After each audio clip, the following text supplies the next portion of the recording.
soon. It's not a done deal, though, and our regional correspondent, Justice Baldoo, joins us now with more for a breakdown of what is what. Justice, now, the Colonel Goïta, he has not said yet that he is on board with the recommendations that he stay in power as president for another 5 years. So what does all this mean, the recommendations, when it comes to what's in store for Mali politically and socially going forward?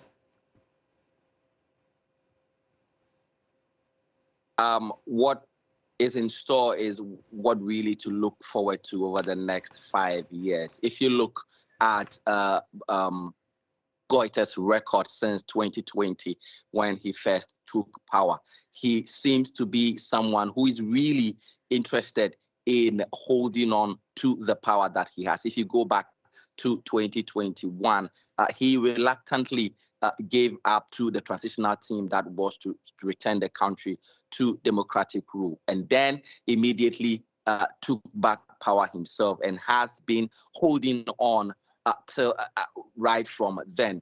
The military junta that he leads has promised and failed several times between 2021 and now that they were going to return the country to democratic rule. Now it looks almost certain, looking at the record that they have, that they are not going to leave any time soon.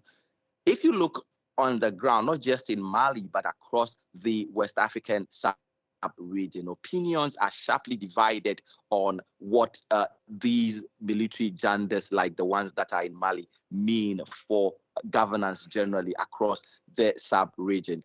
There are people who believe that if the countries were returned to democratic rule, they would mean good for governance in Mali and then out of it. There are also those who believe, and that number keeps growing and having a good groundswell, who believe that these leaders are asserting the sovereignty of some of these countries that have now come together to become the alliance of Sahelian states and assert their power or their natural resources against former colonial masters like France and much of the Western world. And so it is really hard to figure out whether this decisions like this enjoys that sort of mass support in Mali or elsewhere in the sub-region, Georgia.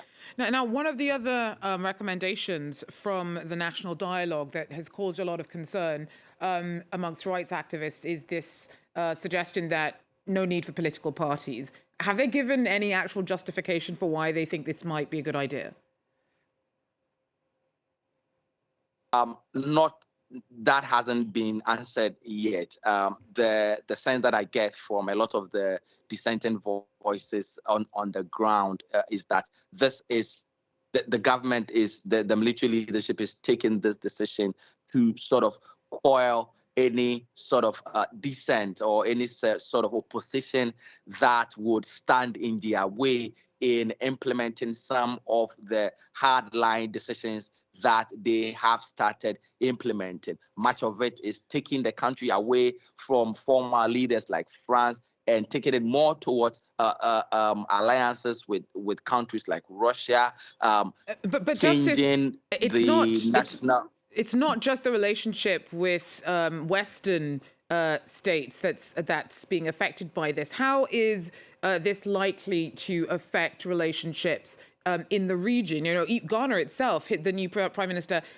President Mahama, he was charged with trying to bring AES members back into the ECOWAS fold.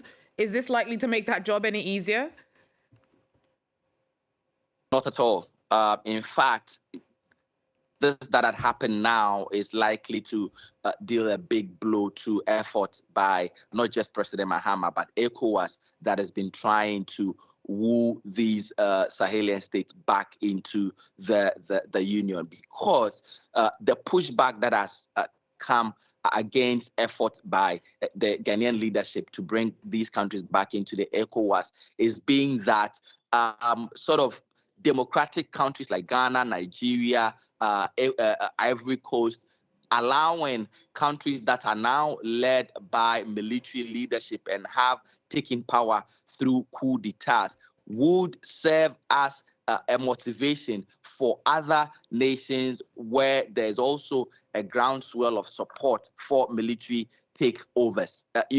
They really do not want the situation where there is that sort of appetite or there's that sort of justification for other countries that may want to go along the lines that Burkina Faso, Niger, and Mali has taken. Only last week, there was a new data from the Afrobarometer released from about 2024 that suggested that even in countries like Ghana, up to about more than 50% of people who had been interviewed were happy that the country could be taken over by a military government. It goes to show you, and Ghana is really one of the